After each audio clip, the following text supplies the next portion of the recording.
नमस्कार। हिंदी साहित्य श्रृंखला के अंतर्गत हिंदी के प्रसिद्ध आलोचकों की सीरीज में आप सभी का स्वागत है। आप सभी जो वीडियोस को प्यार दे रहे हैं, स्नेह दे रहे हैं, अपना साथ दे रहे हैं, उसके लिए आप सभी का आभार और आप सभी को बहुत बहुत प्यार। आज के हमारे प्रसिद्ध जो आलोचक हैं, जिनके बारे में हम समझेंगे कि उनकी आलोचनात्मक दृष्टि कैसी रही है हिंदी साहित्य के प्रति और उनके क्या क्या कथन रहे हैं प्रसिद्ध काल के अंतर्गत विद्वानों के प्रति और रचनाकारों के प्रति और उनकी रचनाओं के प्रति। तो आज के हमारे प्रमुख आलोचक हैं नामवर सिंह। नामवर सिंह जी का जन्म 28 जुलाई 1926 को, कई जगह 1927 भी दिया गया है, बनारस जिले के चंदौली तहसील के जियनपुर गांव में हुआ था। हिंदी साहित्य क्षेत्र में नामवर सिंह का बहुत ही लंबा कार्यकाल रहा है। इन्होंने लंबे कार्यकाल तक अपनी सेवाएं दी हैं और इनका मानना भी है कि रचना और आलोचना साहित्य की दो आंखें हैं। इनके बिना साहित्य की तस्वीर मुकम्मल नहीं हो सकती। इस तरह हम देखते हैं कि इन्होंने कोई हिंदी साहित्य का इतिहास ग्रंथ तो नहीं लिखा, लेकिन इन्होंने अपनी आलोचनात्मक दृष्टि से हर ग्रंथ का मूल्यांकन किया। नामवर सिंह, जैसे कि हम जानते हैं, हिंदी के शीर्षस्थ शोधकार, समालोचक, निबंधकार तथा मूर्धन्य सांस्कृतिक ऐतिहासिक उपन्यास लेखक हजारी प्रसाद द्विवेदी जी के प्रिय शिष्य रहे हैं। अत्यधिक अध्ययनशील तथा विचारक प्रकृति के नामवर सिंह हिंदी में अपभ्रंश साहित्य से आरंभ कर निरंतर समसामयिक साहित्य से जुड़े हुए आधुनिक अर्थ में विशुद्ध आलोचना के प्रतिष्ठापक तथा प्रगतिशील आलोचना के प्रमुख हस्ताक्षर थे। नामवर सिंह जी की प्रकाशित कृतियों की बात करें तो बकलम खुद, जिसमें इनकी व्यक्तिव्यंजक निबंध रहे हैं, शुरुआती कविताएं रही हैं, उनका संग्रह है, संकलन है और हिंदी के विकास में अपभ्रंश का क्या योगदान रहा है, इस नाम से भी इनकी यह ग्रंथ निकल चुका है। और पृथ्वीराज रासो की भाषा, जो इनका मूलतः पीएचडी के दौरान इनका शोध प्रबंध के रूप में लिखी गई पुस्तक है। और आधुनिक साहित्य की प्रवृत्तियां, छायावाद, इतिहास और आलोचना, कहानी, नई कहानी, कविता के नए प्रतिमान, दूसरी परंपरा की खोज, वाद विवाद, संवाद और आलोचक के मुख से। तो ये इनके कुछ प्रसिद्ध आलोचनात्मक ग्रंथ या कृतियां इनको कहा जा सकता है। आलोचक के मुख से इनकी व्याख्यानों का संकलन है, जिसका संपादन किया है खगेंद्र ठाकुर ने। और कविता की जमीन और जमीन की कविता, जिसमें इनके समीक्षात्मक निबंधों का संकलन है। हिंदी का गद्य पर्व, इसमें भी इनके निबंधों का संकलन है। प्रेमचंद और भारतीय समाज, जमाने से दो दो हाथ, साहित्य की पहचान, आलोचना और विचारधारा, आलोचना और संवाद, पूर्व रंग। तो इस तरह के इनके समीक्षात्मक निबंधों, टिप्पणियों का संकलन है इनके अंतर्गत। और इस तरह नामवर सिंह जी के साक्षात्कार संवाद भी हुए हैं, जिसमें कहना न होगा, बात बात में बात, सम्मुख और साथ साथ, जो कि आपके दूरदर्शन पर भी आपने देखे होंगे, टेलीकास्ट हो चुके हैं। काशी के नाम और तुम्हारा नाम पर इनके कुछ पत्र संग्रह भी हैं। और संकलन संचयन की बात करें तो नामवर संचयिता, हिंदी समीक्षा और आचार्य शुक्ल, आचार्य हजारी प्रसाद द्विवेदी की जय यात्रा, द्वाभा, छायावाद, प्रसाद निराला, महादेवी और पंत, रामविलास शर्मा। तो इस तरह से इनके संकलन संचयन रह चुके हैं, जिनमें इन्होंने पूर्व प्रकाशित सामग्रियों को इकट्ठा कर प्रस्तुतिकरण किया है। इसी के अंतर्गत जैसे रामचंद्र शुक्ल रचनावली, जिसमें इनके सह संपादक आशीष त्रिपाठी भी रहे हैं। इनके अलावा स्कूली कक्षाओं के लिए कई पुस्तकों तथा कुछ अन्य पुस्तकों का संपादन भी किया है नामवर सिंह जी ने। और अगर बात करें कि जो साहित्य नामवर सिंह जी को केंद्र में रखकर रचा गया है ना, आलोचक नामवर सिंह, पहल का विशेषांक, नामवर की विमर्श, नामवर सिंह, आलोचना की दूसरी परंपरा और आलोचना के रचना पुरुष नामवर सिंह, नामवर की धरती, जेएनयू में नामवर सिंह, पाखी का विशेषांक, नामवर विचार कोश, बहुवचन का विशेषांक। तो ये इस तरह के साहित्य जो है नामवर सिंह को केंद्र में रखकर अन्य लेखकों के द्वारा रचे गए। नामवर सिंह के द्वारा किए गए महत्वपूर्ण कार्य, जैसे कि महात्मा गांधी अंतर्राष्ट्रीय हिंदी विश्वविद्यालय के कुलाधिपति यानी कि चांसलर होने से पहले ये राजा राममोहन राय पुस्तकालय प्रतिष्ठान के अध्यक्ष भी रह चुके हैं 1993 से लेकर 1996 तक। और सम्मान की अगर बात करें तो साहित्य अकादमी पुरस्कार 1971 में कविता के नए प्रतिमान के लिए इनको मिल चुका है। शलाका सम्मान हिंदी अकादमी दिल्ली की ओर से इनको प्राप्त हुआ है। साहित्य भूषण सम्मान उत्तर प्रदेश हिंदी संस्थान की ओर से इन्हें मिल चुका है और शब्द साधक शिखर सम्मान 2010 में पाखी तथा इंडिपेंडेंट मीडिया इनिशिएटिव सोसाइटी की ओर से इन्हें दिया गया है। महावीर प्रसाद द्विवेदी सम्मान इनको 21 दिसंबर 2010 में मिला था। इसके अलावा नामवर जी के जेएनयू के क्लास नोट्स भी उनके 3 छात्रों शैलेश कुमार, मधुप कुमार एवं नीलम सिंह के संपादन में नामवर के नोट्स नाम से भी प्रकाशित हो चुके हैं।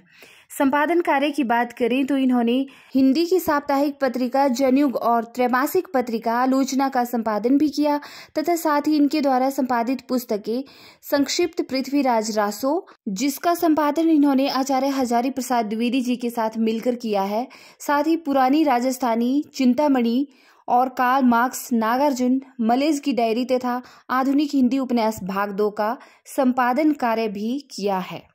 इस तरह हम देखते हैं कि नामवर सिंह ने अपना आलोचकीय जीवन हिंदी के विकास में अपभ्रंश का योगदान से आरंभ किया था। इसमें अपभ्रंश साहित्य पर विचार करते हुए बीच बीच में नामवर जी ने टिप्पणियां भी दी हैं। वे विचार पूर्ण एवं सुचिंतित हैं। वे सूक्ष्म दर्शिता और सहृदयता के साथ मार्क्सवादी आलोचना पद्धति का रूप प्रस्तुत करती हैं। इसमें अपभ्रंश साहित्य की कतिपय महत्वपूर्ण रचनाओं का परिचय देते हुए उनके सौंदर्य पक्षों का उद्घाटन किया गया है। उनके अनुसार भावधारा के विषय में अपभ्रंश से हिंदी का जहाँ केवल ऐतिहासिक संबंध है, वहाँ काव्य रूपों और छंदों के क्षेत्र में उस पर अपभ्रंश की गहरी छाप है। तो इस तरह हम देखते हैं कि इन्होंने अपभ्रंश साहित्य के प्रति बहुत कुछ लिखा है ना। अब देखेंगे हम हिंदी आलोचना एवं समकालीन विमर्श, यानी कि नामवर सिंह की आलोचना पद्धति किस तरह की रही है, हम इन कथनों के जरिए जानेंगे। नवीन कहानी कला की समीक्षा प्रगतिवादी हिंदी आलोचना के एक समर्थ हस्ताक्षर के रूप में डॉक्टर नामवर सिंह का नाम लिया जाता है। उन्होंने आदिकालीन साहित्य से लेकर नए से नए हिंदी कवियों व लेखकों को अपनी आलोचना का विषय बनाया है।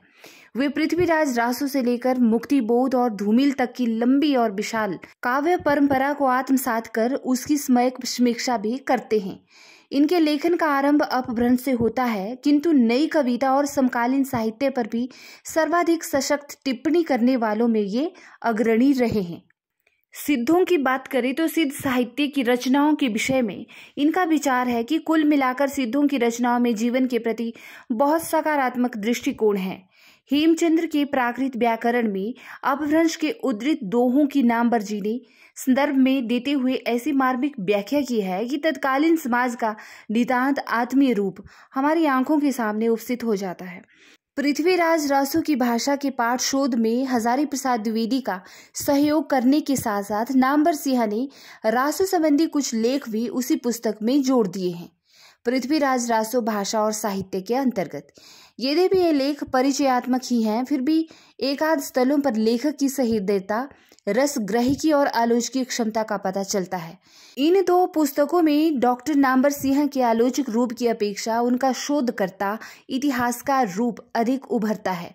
फिर भी हिंदी साहित्य के इतिहास की एक नवीन दृष्टि, मार्क्सवादी दृष्टि से देखने समझने की शुरुआत यहाँ से हो जाती है। छायावाद की अन्यतम कृति कामायनी के विषय में विचार करते हुए इन्होंने कहा कि इसमें जो आधुनिक समस्याओं पर विचार किया गया है। कामायनी में व्यंजित प्रतीकों को लेकर नामवर सिंह कहते हैं कि देव संपन्नता का ध्वंस वस्तुतः हिंदू राजाओं और मुसलमान नवाबों तथा मुगल बादशाहों के विध्वंस का प्रतीक है। हिम संस्कृति प्राचीन जड़ता तो उषा नव जागरण की प्रतीक है। मनु देव सभ्यता का प्रतीक है। कुमार प्रजातांत्रिक सभ्यता का। देवासुर संग्राम आत्मवाद एवं बुद्धिवाद के संघर्ष का प्रतीक है। इस प्रकार प्रसाद ने कामायनी में आधुनिक भारतीय सभ्यता के विविध पहलुओं का सजीव चित्रण किया है और कामायनी जो है भारत की आधुनिक सभ्यता का प्रतिनिधि महाकाव्य है। नामवर सिंह ने निराला की लंबी कविताओं जैसे कि सरोज समृद्धि और राम की शक्ति पूजा का विश्लेषण भी अत्यंत सहृदय और भाषिक सर्जनात्मकता के स्तर पर किया है। कथा साहित्य में प्रेमचंद तथा उनकी समकालीनों जैसे कि प्रेमचंद और भारतीय समाज के साथ उन्होंने नई कविता के तर्ज पर नई कहानी है ना, कहानी नई कहानी के नाम से हिंदी के तमाम कथाकारों का भी सहानुभूति एवं संवेदना के धरातल पर विश्लेषण मूल्यांकन किया है। सिद्धांत निरूपण संबंधी उनकी विशिष्ट प्रतिभा जैसे कि कविता के नए प्रतिमान में दृष्टिगत होती है। इस पुस्तक के प्रथम खंड में इन्होंने प्रतिष्ठित काव्य प्रतिमानों की विस्तृत आलोचना करते हुए उनकी सीमाएं भी बताई हैं तथा द्वितीय खंड में नई कविता के संदर्भ में काव्य प्रतिमानों के प्रश्नों को नए सिरे से भी उठाया गया है। कविता के नए प्रतिमान में अगर हम देखें तो नामवर जी ने मुक्तिबोध की प्रसिद्ध कविता अंधेरे में की समीक्षा कर सबके लिए समीक्षा का द्वार खोल दिया। उनके अनुसार अंधेरे में का मूल कथ्य अस्मिता की खोज है। अस्मिता की अभिव्यक्ति को परम अभिव्यक्ति से जोड़ते हुए नामवर जी ने कवि मुक्तिबोध के लिए अस्मिता की खोज को अभिव्यक्ति की खोज माना है। एक कवि के लिए परम अभिव्यक्ति ही अस्मिता होती है। मुक्तिबोध ने आत्म संघर्ष के साथ साथ बाह्य सामाजिक संघर्ष को भी स्वीकार किया है। आत्म संघर्ष की परिणति अंततः सामाजिक संघर्ष में होती है। उन्होंने रामविलास शर्मा की नई कविता और अस्तित्ववाद में व्यक्त मान्यताओं को चुनौती देते हुए मुक्तिबोध जैसे कवियों के साहित्यिक मूल्यों को पुनर्स्थापित किया। परंपरा संबंधी रामविलास शर्मा की स्थापनाओं परंपरा का मूल्यांकन के अंतर्गत से टकराने के क्रम में इन्होंने दूसरी परंपरा की खोज का व्यवस्थित प्रयास किया है। आइए अब देखते हैं कि नामवर सिंह की जो यादगार टिप्पणियां हैं साहित्य की विभिन्न विधाओं के प्रति, है ना, जो परीक्षा पे योगी भी हैं और बार बार पूछी जाती रही हैं। साहित्य की विभिन्न विधाओं पर डॉक्टर नामवर सिंह की विचारपूर्ण टिप्पणियां साहित्य कर्मियों के लिए संग्रहणीय रही हैं। उनकी आलोचनात्मक टिप्पणियां साहित्य की विभिन्न विधाओं को परिभाषित करने के साथ साथ उनका स्वरूप भी निर्धारित करती हैं। तो यहाँ पेश है उनकी इसी तरह की कुछ आलोचनात्मक टिप्पणियां। तो आइए देखते हैं कि सरस्वती के मंदिर में मैं एक कवि के रूप में पत्र पुष्प चढ़ाने आया था, पर जब देखा कि भक्तों ने मंदिर को गंदा कर दिया है तो झाड़ू लेकर मेहतर यानी कि आलोचक की भूमिका निभाने लगा। देखिए, ये प्रथम जो टिप्पणी है इन्होंने खुद के विषय में ही की है। स्वयं को व्यंग्य के तौर पर इन्होंने यहाँ पे परिभाषित किया है कि ये आए तो थे एक कवि के रूप में हिंदी साहित्य में, लेकिन जब इन्होंने देखा कि भक्तों ने मंदिर को गंदा कर दिया है, यानी कि हिंदी साहित्य के इस विशाल मंदिर को गंदा कर दिया है, तो ये क्या बन गए, कवि से सीधे आलोचक बन गए। आलोचक जिसे कि हम निंदक के तौर पर भी जाना जाता है ना। और कहते हैं कि हर अच्छी और बुरी चीज की आलोचना की जाती है और जरूरी भी है आलोचना करना, जिससे कि हमें पता चलता है कि कहाँ पे कौन सी चीज किस तरह से किस ढंग से और भी अच्छी तरीके से की जा सकती थी, है ना। और क्या लिखते हैं कि एक छोर पर जाकर कोई अपनी महानता प्रकट नहीं करता, बल्कि महानता प्रकट करता है दोनों छोरों को एक साथ छूते हुए बीच की समूची जगह को स्वयं भरकर। तो देखिए कितनी महान और अच्छी बात कही है इन्होंने यहाँ पर। आगे लिखते हैं कि मूल्यवान है कि एक भी ऐसे आलोचक का होना जो किसी भी चीज को तब तक अच्छा न कहे जब तक उस निर्णय के लिए अपना सब कुछ दांव पर लगाने के लिए तैयार ना हो जाए, है ना। ब्राह्मण स्वराज्य में निवास करता है और उसकी आवश्यकताएं प्रकृति पूरी करती हैं, वैसे ही आलोचक बुद्धि के स्वराज्य में विचरण करता है और विकल्प का अवकाश ढूंढता है। चिंतन के क्षेत्र में देसी या विदेशी शास्त्र की विचारधारा को चुनौती देना एक आलोचक की बुद्धि की मुक्तावस्था का सूचक है। तो देखिए यहाँ पे आलोचक कैसा होना चाहिए, कैसी उसकी सोच होनी चाहिए, उस पर जो है नामवर सिंह जी ने यह सब कहा है। कह रहे हैं कि आलोचक का धर्म है उस विकल्प के अवकाश को जहां वह है रेखांकित करे। जैसे भूगोल का आदमी किसी प्राचीन जमीन पर उस जगह को बताता है कि वह यहाँ है। सत्ता की सर्वग्राही संस्कृति के बरक्स आलोचक उस विकल्प के अवकाश की तलाश करता है। विकल्प का अवकाश उस स्वतंत्र लोक की खोज है जहां खड़े होकर उसे स्वयं आलोचना कर्म में प्रवृत्त होना है। आगे लिखते हैं कि युद्ध क्षेत्र में दुश्मन के सबसे कमजोर मोर्चे पर हमला करके जीत हासिल कर लेना भले ही सफल रणनीति हो, पर बौद्धिक क्षेत्र में सबसे मजबूत और मुश्किल मोर्चे की विजय ही असली विजय है। इतिहास में दृष्टि भविष्योन्मुखी होती है और इतिहास की चिंता का केंद्र बिंदु ठेठ समसामयिक होता है। जिस प्रकार सामाजिक इतिहास में विविध सत्ताधारी वर्गों का उत्थान पतन हो गया, लेकिन आधारभूत जनता कभी खुलेपन में और कुछ अपने अधिकारों के लिए लड़ती चली आ रही है, उसी तरह हिंदी साहित्य की मूल धारा हिंदी जनता के सतत संघर्ष की कहानी है।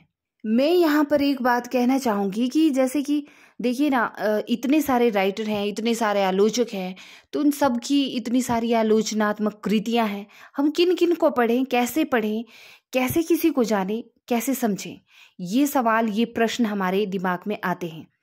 और सबसे अच्छी बात यह है कि जो जरूरी है, जो पढ़ने विषय है, और जिससे कि हमारा भला भी हो जाए, हमें सफलता भी मिल जाए और हमारा काम भी सिद्ध हो जाए, तो उसी विषय को केंद्र में रखकर मैंने आपके लिए यह कथनों का संकलन तैयार किया है, यह सीरीज तैयार की है, जिससे कि हम जो है किसी भी आलोचक को आसानी से समझ सकें, है ना। थोड़ी सी अपनी धैर्य दृष्टि बनाकर, समझकर, प्रश्नों को बार बार सुनकर हम समझ सके कि आखिर इस आलोचक की आलोचनात्मक दृष्टि क्या थी और यह अपनी समस्त रचनाओं के जरिए क्या कहना चाह रहा था। तो बस यही मेरी कोशिश है। तो मेरी कोशिश कैसी है यह आप सभी कमेंट बॉक्स में बता सकते हैं, और मेरी तरफ से तो बहुत सटीक है।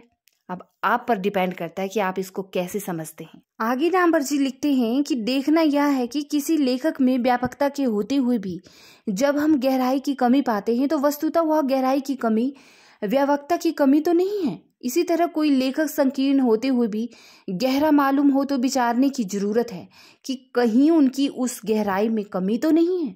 लेखक की रचना में गहराई का समावेश तभी आ सकता है जब उसका व्यक्तित्व सामाजिक, मानवीय तथा सांस्कृतिक परिवेश की गहनता से आच्छादित होता है। इस प्रकार की अनुभूति समय सापेक्ष परिस्थितियों की गहराई से समाज को प्रभावित करती है। वैसे भी वाचिक आलोचना का पुरोधा कोई नामभर ही हो सकता है। बहुत अच्छी बात कही है यहाँ पर। तो देखिए, नामवर जी छायावाद की भूमिका में लिखते हैं कि छायावादी स्वानुभूत संत भक्तों के आत्मनिवेदन से किस बात से भिन्न है। छायावादी कल्पना में प्राचीन कवियों की अप्रस्तुत विधायनी कल्पना से क्या विशेषता है। प्रकृति का मानवीकरण करने में छायावाद ने संस्कृत कवियों से कितनी अधिक स्वच्छंदता दिखलाई है। छायावाद, रहस्यवाद और संत भक्तों के अध्यात्मवाद में क्या अंतर है। छायावादी मूर्तिबता में प्राचीन कवियों के दृश्य चित्रण से क्या नवीनता है, और छायावाद की ऐतिहासिकता में ऐसा क्या है जो संस्कृत काव्य शास्त्र की सीमा में नहीं आ सकता। इन प्रश्नों का स्पष्ट उत्तर दिए बिना छायावाद के काव्य सौंदर्य का कोई विवेचन पूर्ण नहीं कहा जा सकता। तो छायावाद के संबंध में यह सब लिखा है नामवर जी ने, क्योंकि हम देखते हैं कि रहस्यवाद जो है संत काव्य में भी पाया जाता है और छायावाद के कवियों में भी पाया जाता है। आगे लिखते हैं कि यदि किसी युग के बहुसंख्यक समाज में परंपरा का जीवित बोध हो तो संभवतः साहित्य के इतिहास की कोई आवश्यकता ही न रहे। जिस जाति के लिए संपूर्ण परंपरा एक जीता जागता वर्तमान सत्य हो, उसे अलग से इतिहास पढ़ने की आवश्यकता क्यों पड़े। ऐसा प्रतीत होता है कि संस्कृत काव्य शास्त्र में जो अलग से इतिहास लिखने की प्रणाली नहीं थी, उसका एक कारण संभवतः यह भी था, उस युग के अधिकांश लोगों के लिए सारा अतीत साहित्य बहुत कुछ समसामयिक जैसा रहा होगा, जो बहुत संभव है कि संपूर्ण साहित्य परंपरा को समसामयिक सा ग्रहण करके रसास्वादन करने में समर्थ रहे होंगे। तो यह कथन इनका इतिहास और आलोचना के संदर्भ के अंतर्गत है। आगे अपने ग्रंथ वाद विवाद और संवाद के अंतर्गत ये लिखते हैं कि सृजन से ग्रहण तक संप्रेषण की समग्र प्रक्रिया में काव्य कृति निरंतर उपजती और उपजाई जाती है। यह उपज ही उसका जीवन है। इसी का दूसरा चालू नाम प्रासंगिकता भी है। किसी कृति को उसके जड़ पाठ शब्द से ऐतराज हो तो नित्य पाठ कह लीजिए। नित्य अर्थात समय सिद्ध मुक्ति पाठ से ही नहीं, बल्कि संदर्भ से ही संदर्भ वह इतिहास है जिसमें कोई कृति जन्म लेती है और उस इतिहास के साथ आगे भी विकसित होती है। यह विकास ही उसकी मुक्ति है। कहानी के संदर्भ में नामवर जी लिखते हैं कि कहानी छोटे मुंह बड़ी बात करती है ना। तो यह इन्होंने लिखा है कहानी नई कहानी के संदर्भ में। आरंभिक में सामाजिक पृष्ठभूमि देकर फिर से किसी काव्य प्रवृत्ति पर विचार करने से कोई बात नहीं बनती।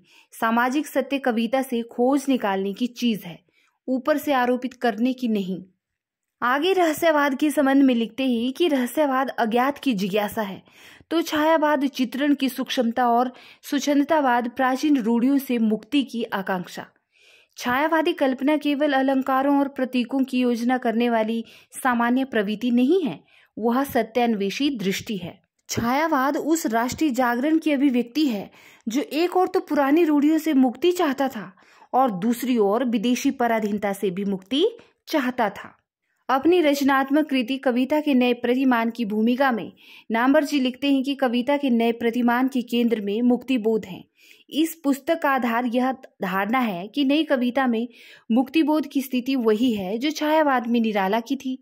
निराला के समान ही मुक्तिबोध ने भी अपने युग की सामान्य काव्य मूल्यों को प्रतिफलित करने के साथ ही उनकी सीमा को चुनौती देकर उस सर्जनात्मक विशिष्टता को चरितार्थ किया जिससे समकालीन काव्य का सही मूल्यांकन संभव हो सके। आगे रीतिकाल के संदर्भ में कहते हैं कि जिसे हमारे साहित्यकारों ने उत्तर मध्यकाल कहा है, गद्र के पहले तक का काल वो उर्दू शायरी में नजीर अकबराबादी, मीर और गालिब का काल है, गोल्डन पीरियड है।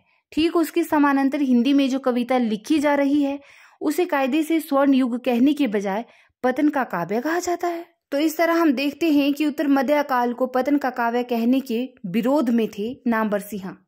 आगे लिखते हैं कि यह अजीब बात है कि हम फ्यूडल आर्ट को, फ्यूडलिज्म को खराब समझते हैं और आधुनिक बर्जुआजी को अच्छा मानकर चलते हैं। यह भूल जाते हैं कि कभी कभी इस पूरी लड़ाई में मामला उलट भी सकता है। हम लोगों ने साहित्य, कला और काव्य को जांचने परखने के जो आधार विकसित कर लिए हैं वे नितांत गैर साहित्यिक और कूड सोशल और पॉलिटिकल समझ पर आधारित हैं। नई कविता के अंदर मुझे अज्ञेय और उनके मंडल के कवियों से भिन्न एक दूसरी परंपरा का एहसास जो 1956 से 1957 से ही था और मैं यह महसूस करता था कि उस दूसरी परंपरा की सबसे समर्थ प्रतिभा मुक्तिबोध है। इस आशय के 2 छोटे छोटे लेख मैंने तभी लिखे थे, लेकिन उसे व्यवस्थित रूप दिया 1968 में प्रकाशित कविता के नए प्रतिमान में, जिसके केंद्र में अंधेरे में जैसी फंतासी वाली लंबी कविताओं के रचयिता मुक्तिबोध थे। यह सब इन्होंने कहा है बात बात में बात के अंतर्गत। आगे लिखते हैं कि कायदे से परंपरा का कोई भी मूल्यांकन किसी समय तथा कथित वस्तुगत वास्तविक जीवन का ज्यों का त्यों परंपरा जैसी थी वैसी ही न किसी ने रखा है न कोई रख सकता है। व्याख्या मात्र किसी न किसी पक्ष, किसी न किसी दृष्टि की हुआ करती है और यह पक्ष या दृष्टि किसी न किसी वर्ग हित की ही हुआ करती है। तो यह सब कहा है नामवर जी ने आलोचना और विचारधारा के संदर्भ में। आगे हिंदी के विकास में अपभ्रंश का योग, इसके संदर्भ में नामवर जी लिखते हैं कि प्रत्येक युग में साहित्य रूढ़ भाषा के समानांतर कोई ना कोई देसी भाषा अवश्य रही है और यही देसी भाषा उस साहित्यिक भाषा को नया जीवन प्रदान कर सदैव विकसित करती चलती है। छंदस की भाषा ने तत्कालीन देसी भाषा से शक्ति अर्जित करके संस्कृत का रूप ग्रहण किया और फिर संस्कृत अपने समय की देसी भाषा के सहयोग से प्राकृत के रूप में ढली। अवसर आने पर प्राकृत को भी अपनी रूढ़ी दूर करने के लिए लोक भाषा की सहायता लेनी पड़ी। फलतः भारतीय भाषा की अपभ्रंश अवस्था उत्पन्न हुई जिसने आगे चलकर सिंधी, गुजराती, राजस्थानी, पंजाबी, व्रज, अवधी आदि आधुनिक देसी भाषाओं को जन्म दिया। आगे लिखते हैं कि किसी के प्रति सम्मान व्यक्त करने का यह तरीका सही नहीं है कि आप उसके हो जाएं और हाँ में हाँ मिलाएं। मेरी दृष्टि में किसी के प्रति सम्मान व्यक्त करने का ज्यादा अच्छा तरीका यह है कि हम उसमें और अपने में बराबर अंतर समझें। कालिदास को किसी तरह खींचतान करके सामंत विरोधी साबित करना कालिदास का सम्मान नहीं है। कालिदास के अंतर विरोधों को साफ उद्घाटित करना कि कालिदास उस दौर के संस्कार से, स्त्री पुरुष के संबंध में, राजाओं के व्यवहार से भली भांति परिचित थे, प्रभाव में थे, इसीलिए उससे मुक्त होना उनके लिए संभव नहीं था। यह ज्यादा उचित है कि दूरी बनाए रखना है प्राचीन कृतियों से कि हम अभिभूत न हो जाएं, उनमें कहीं डूब न जाएं। तो यह सब आलोचना और विचारधारा के संदर्भ में इनका कथन है। नामवर जी वाद विवाद और संवाद के अंतर्गत कहते हैं कि सृजन से ग्रहण तक संप्रेषण की समग्र प्रक्रिया में काव्य कृति निरंतर उपजती और उपजाई जाती है। यह उपज ही उसका जीवन है। इसी का दूसरा चालू नाम प्रासंगिकता भी है। किसी कृति को उसकी जड़ पाठ से मुक्त करना ही उसकी प्रासंगिकता है। जड़ पाठ शब्द से ऐतराज हो तो नित्यपाठ कह लीजिए। नित्य अर्थात समय सिद्धि मुक्ति पाठ से नहीं, बल्कि संदर्भ से संदर्भ वह इतिहास है जिसमें कोई कृति जन्म लेती है, वह इतिहास के साथ ही आगे भी विकसित होती है। आगे इतिहास और आलोचना के संदर्भ में लिखते हैं कि श्रेष्ठ साहित्य मन का लड्डू नहीं है कि जब जी चाहा बना लिया। श्रेष्ठ तो श्रेष्ठ साहित्य मात्र किसी की स्वेच्छा पर निर्भर नहीं है। जब जैसा जी हुआ वैसा साहित्य कोई नहीं रच सकता। वह एक निश्चित परिस्थिति में और एक निश्चित परिस्थिति में ही पैदा होता है और यह परिस्थिति उसकी स्वेच्छा को मर्यादित करती है।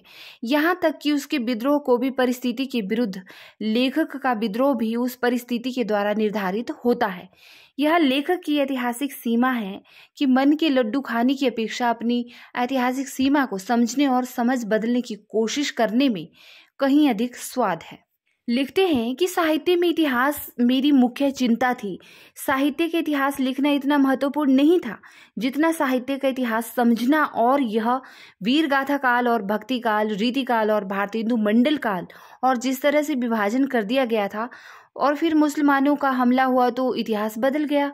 इसका जवाब मुझे रामचंद्र शुक्ल नहीं देते कि क्योंकि 1000 ईस्वी के आसपास संस्कृत और प्राकृत का वर्चस्व समाप्त हुआ और क्यों लोक भाषाएं साहित्य का दर्जा प्राप्त कर सकी। इसका जवाब रामचंद्र शुक्ल के पास नहीं है, इसका जवाब किसी के पास भी नहीं है। तो देखिए कितनी महत्वपूर्ण बात कहते हैं नामवर सिंह जी की साहित्य इतिहास ग्रंथ लिखना कोई बड़ी बात नहीं है, यह मेरी विशेष चिंता नहीं थी, बल्कि इतिहास को समझना बहुत बड़ी बात है। और इस कथन से हमें लगता है कि नामवर सिंह जी जो है वीर गाथा काल, भक्ति काल और रीति काल तथा भारतेंदु मंडल की काल के जो संदर्भ में विद्वानों के मत रहे हैं उससे भी सहमत नहीं रहे हैं कि कैसे अचानक से फिर इतिहास बदल गया। बोलते हैं कि मेरे इन सब प्रश्नों का जवाब मुझे आचार्य रामचंद्र शुक्ल भी नहीं दे सकते। तो यहाँ पर इन्होंने बहुत बड़ी बात कही है, और कहे भी क्यों ना, क्योंकि आलोचक को अपनी आलोचनात्मक दृष्टि से जैसा सही लगता है, जैसा समझ में आता है, वो वैसा ही लिखते हैं और कहते हैं। इसी संदर्भ में आगे लिखते हैं क्योंकि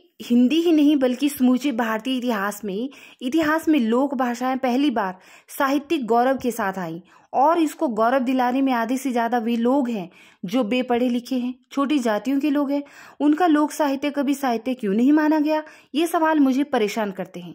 तब मुझे लगा कि मार्क्सवाद में शायद इसका हल हो सके, क्योंकि मार्क्सवादी इतिहास दर्शन है, वह दुनिया के इतिहास को जो राजा की कहानी मालूम होती है वह उस साहित्य का एक पैटर्न है और उसकी प्रगति, परिवर्तन, विकास की व्याख्या कर सकता है मार्क्सवाद। तो बात में बात के संदर्भ में इन्होंने यह कहा है, मार्क्सवाद के संबंध में इन्होंने बहुत बड़ी बात कही है। सबसे खराब तो हिंदी साहित्य के इतिहास का संदर्भ है। हमने मध्यकाल को पूर्व मध्यकाल और उत्तर मध्यकाल में बांट लिया है ना। ऐसा हमने अपनी सुविधा के लिए किया कि भक्ति काव्य अलग हो जाए और रीति काव्य को ही हम खास तौर पर पतन का काव्य कह सके, जबकि हम भूल जाते हैं कि इसी काल में, जिसे पूर्व मध्यकाल कहा जाता है, विद्यावती और अमीर खुसरो जैसे कवि हुए हैं। फारसी की परंपरा की दृष्टि से यह दौर अत्यंत गौरवशाली है, और संगीत को ले तो खुसरो के साथ ख्याल गायकी की शुरुआत भी इसी काल से शुरू हुई थी। लिखते हैं कि स्थापत्य को ही ले तो इस काल में स्थापत्य कितनी ऊंचाइयों तक पहुंचता है। दक्षिण के मदुरई का मीनाक्षी मंदिर, उड़ीसा का कोणार्क मंदिर विशाल स्थापत्य कला की निशानी है। इस समय मूर्ति कला पूरी समृद्धि पर रही है, अतः जिसे हम तथाकथित मध्यकाल कहते हैं, जिसके प्रति हमारी दृष्टि ओरिएंटल दृष्टि है, वह बदलनी चाहिए। इतिहासकार इसे बदले न बदले वे जाने, पर साहित्य और संस्कृति का इतिहास लिखते समय हम यूरोप के उस मॉडल को छोड़ दें और रीति काव्य को भारतीय दृष्टि के मध्यकाल का हिस्सा मानकर अपनी दृष्टि बदल सकते हैं। तो साहित्य की पहचान के अंतर्गत इन्होंने यह कहा है। इतिहास और आलोचना के संदर्भ में लिखते हैं कि इतनी मोटी सी बात भी लोगों के दिमाग में नहीं आती कि संपूर्ण साहित्यकारों तथा साहित्यिक कृतियों का लेखा जोखा ही इतिहास नहीं है, बल्कि किसी एक साहित्यकार अथवा एक साहित्यिक कृति का समुचित मूल्यांकन भी इतिहास हो सकता है, क्योंकि मुख्य प्रश्न ऐतिहासिक परिप्रेक्ष्य का है। वास्तविक आलोचक किसी एक कृति का मूल्यांकन करते समय परोक्ष रूप से साहित्य की समस्त कृतियों का मूल्यांकन करता है। यदि वह ऐसा नहीं करता तो मूल्यांकन ही नहीं है और उसके अंतर्निहित प्रतिमान में कहीं ना कहीं कोई असंगति है। हजारी प्रसाद द्विवेदी के कबीर संबंधी चिंतन की चर्चा करते हुए नामवर सिंह ने अपनी इस मान्यता को और भी पुष्ट किया है। उनका कहना है कि इस चिंतन के क्रम में द्विवेदी जी जहां परंपरा से प्राप्त हिंदी साहित्य के इतिहास के मानचित्र को बदलकर एक दूसरा मानचित्र प्रस्तुत करते हैं, वहीं साहित्य संबंधी एक नई मान्यता भी सामने आती है। इस प्रकार एक नए साहित्य के साथ आलोचना का एक नया मान भी दृष्टिगोचर होता है। कबीर के साथ इतिहास की एक भिन्न परंपरा ही नहीं आती, बल्कि साहित्य को जांचने परखने का एक प्रतिमान भी प्रस्तुत होता है। अपनी दूसरी परंपरा की खोज रचनात्मक ग्रंथ में इन्होंने यह सब लिखा है। आगे आलोचक के मुख से इसके संदर्भ में लिखते हैं कि इतिहास वही लिखता है और लिख सकता है जो सार्थक इतिहास बनाने में योग दें। यदि आप स्वयं इतिहास से तटस्थ हों, आज जो साहित्य लिखा जा रहा है उससे तटस्थ हों, तो आप साहित्य का इतिहास नहीं लिख सकते। अपने सामाजिक जीवन का इतिहास बनाने में यदि आप भूमिका अदा करेंगे और इस सामाजिक जीवन को बदलने में आज का साहित्य जो भूमिका अदा कर रहा है उसमें आप संलग्न होंगे, प्रतिबद्ध होंगे, तभी आप सार्थक साहित्य लेखन का कार्य कर सकेंगे। वरना आप एंटीक्वेरियन की तरह से काम करेंगे और आप एक अतीतवादी यानी कि मुर्दे उखाड़ने वाले होंगे। आगे पृथ्वीराज रासो के संबंध में लिखते हैं कि संत भक्ति काव्य की भांति सामान्य जनसाधारण को उत्थानशील भावना का प्रतिबिंब न होते हुए भी हास्योन्मुखी सामंती शक्तियों के अंतर विरोध का चित्रण करने वाला महाकाव्य है आपका पृथ्वीराज रासो। निश्चय ही इसकी वीर भावना में न तो महाभारत सा उदात्त शौर्य और पराक्रम है और न ही इसकी श्रृंगार भावना में कालिदास की सी मुग्ध तन्मय भावाकुलता है। हासमुख का प्रभाव रासो की वीरता और श्रृंगार दोनों भावनाओं पर पड़ा है। इसीलिए रासो की महिमा वीरता और श्रृंगार के उदात्त तथा उज्जवल चित्रण में उतनी नहीं जितनी अपने युग की वास्तविक वीरता तथा प्रेम भावना को प्रतिबिंबित करने में है। तो देखिए पृथ्वीराज रासो के संदर्भ में यह सब लिखते हैं कि पृथ्वीराज रासो में न ही महाभारत सा उदात्त शौर्य और पराक्रम है और न ही कालिदास की सी मुग्ध तन में भावाकुलता करने की श्रृंगार भावना है। इसी संदर्भ में आगे लिखते हैं कि कहना न होगा कि इस कार्य में चंद बरदाई ने जितने व्यापक क्षेत्र को समेटा है वह संत भक्ति काव्य को छोड़कर अन्यत्र कहीं नहीं मिलता। रासो मानव जीवन की विविध परिस्थितियों और भावदशाओं का महासागर है। यही वह विशेषता है जिससे हास्य युग के सभी काव्यों में रासो को सर्वोपरि स्थान दिया गया है। निश्चय ही वह उस युग की सांस्कृतिक परिस्थितियों तथा पूर्व परंपराओं का बृहद कोश और मध्ययुगीन भारतीय समाज का एक काव्यात्मक इतिहास है। आगे कविता और समय के संदर्भ में इनका लिखना है कि कविता के नए प्रतिमान का महत्व इसमें है कि इसमें पुस्तक ने उन मूल्यों को वास दिलाने का यत्न किया है जो उस समय काव्य मूल्य नहीं थे। मुक्तिबोध के काव्य मूल्यों की स्थापना की दिशा में यह पुस्तक अविस्मरणीय है। लेकिन उससे भी बड़ा अवदान इस पुस्तक का संभवतः यह है कि इसमें विस्तार से प्रमाणित किया गया है कि हर युग में नई कविता को नए प्रतिमानों की आवश्यकता होती है जिन्हें हम अभेद्य प्रतिमान मानते हैं और वे वास्तव में हमारे संस्कार हैं, जड़ीभूत सौंदर्य अभिरुचि हैं। इस प्रकार जीवन की परिवर्तनशीलता का यह आग्रह हर काल की नई कविता, नई रचनाशीलता के पक्ष में जाता है।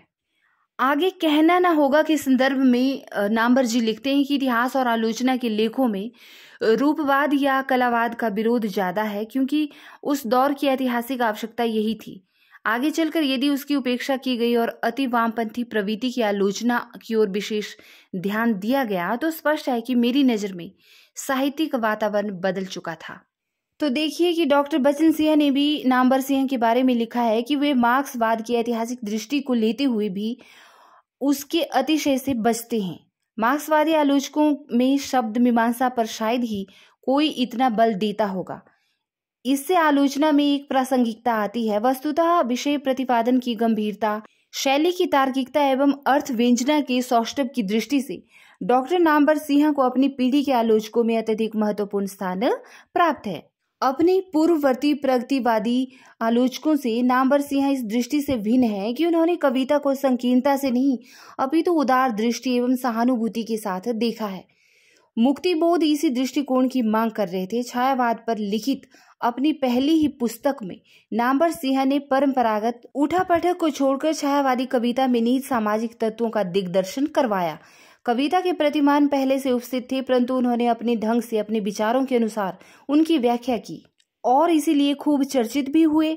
उन्होंने नई कविता की सामाजिक मूल्यों की ओर भी हिंदी पाठकों का ध्यान आकर्षित किया है। तो यह डॉक्टर बचन सिंह ने नामवर सिंह के बारे में लिखा है।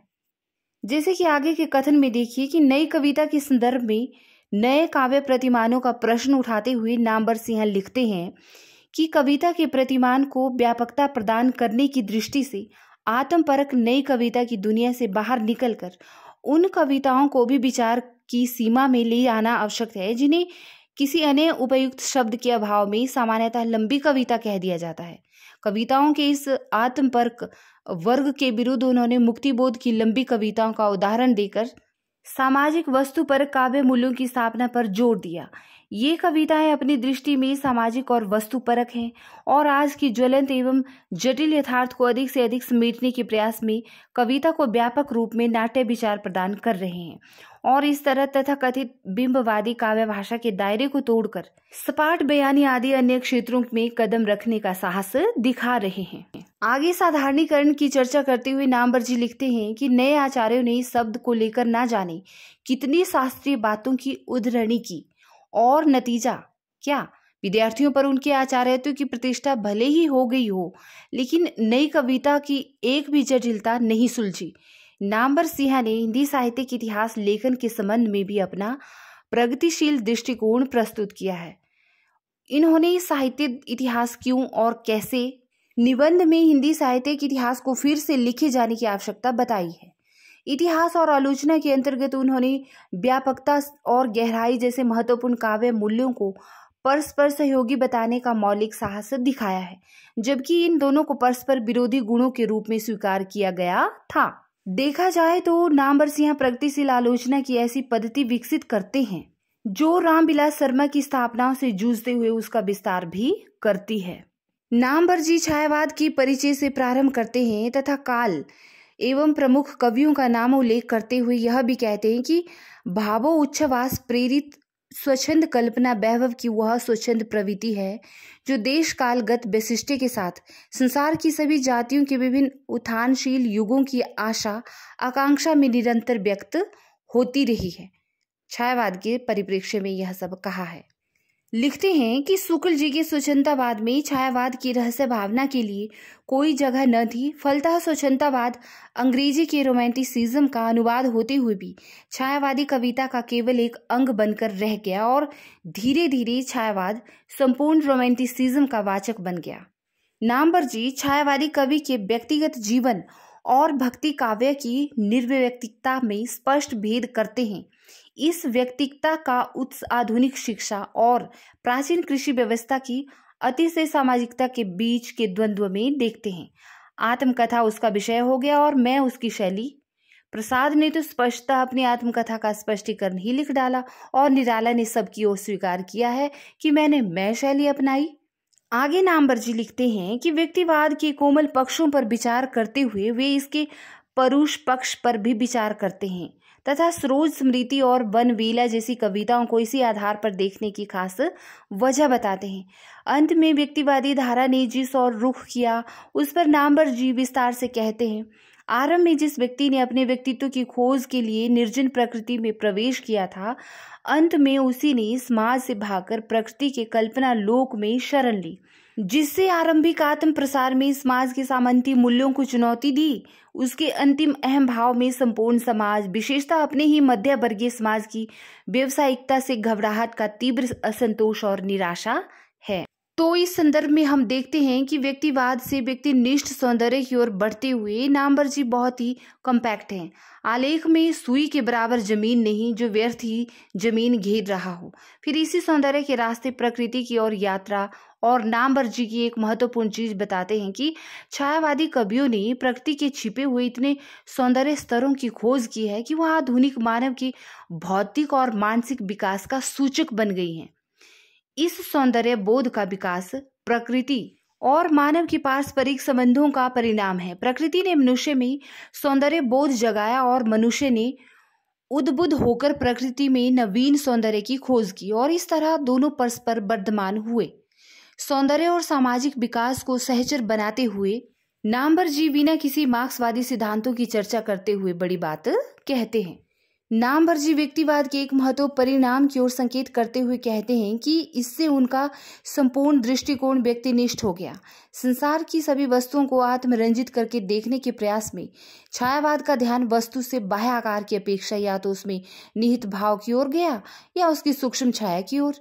प्रकृति चित्रण में पहले के कवि जहां पेड़ पौधों का नाम गिनाकर अथवा प्राकृतिक दृश्यों के स्थूल आकार का वर्णन करके संतुष्ट हो लेते थे, वहीं छायावादी कवि ने प्रकृति के अंतःस्पंदन का सूक्ष्म अंकन किया है। इसी संबंध में आगे लिखते हैं कि किसी वस्तु को देखकर यदि प्राचीन कवि को अधिक से अधिक उस वस्तु से मिलती जुलती अथवा उससे संबंध दो एक अन्य अप्रस्तुत वस्तुओं की ही याद आती थी। तो छायावादी कवि के मन में सैकड़ों एसोसिएशंस अथवा स्मृति चित्र जग जाते थे।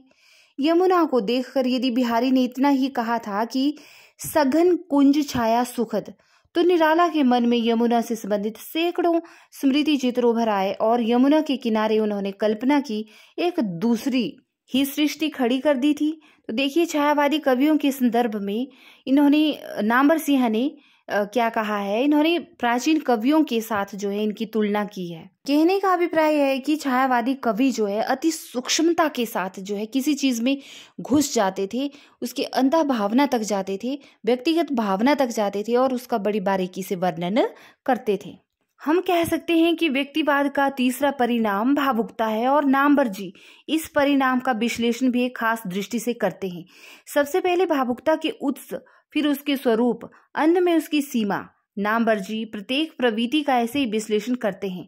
भावुकता की सीमा को स्पष्ट करते हुए वे कहते हैं कि कबीर, सूर, तुलसी के करुणा विगलित आर्त आत्मनिवेदन में भी परिणत वय और धीर स्वभाव का संयम है, किंतु छायावादी कवि में उछल भावुकता का अबाध उद्गार है। यहाँ तक कि भावुकता छायावाद का पर्याय हो गई है।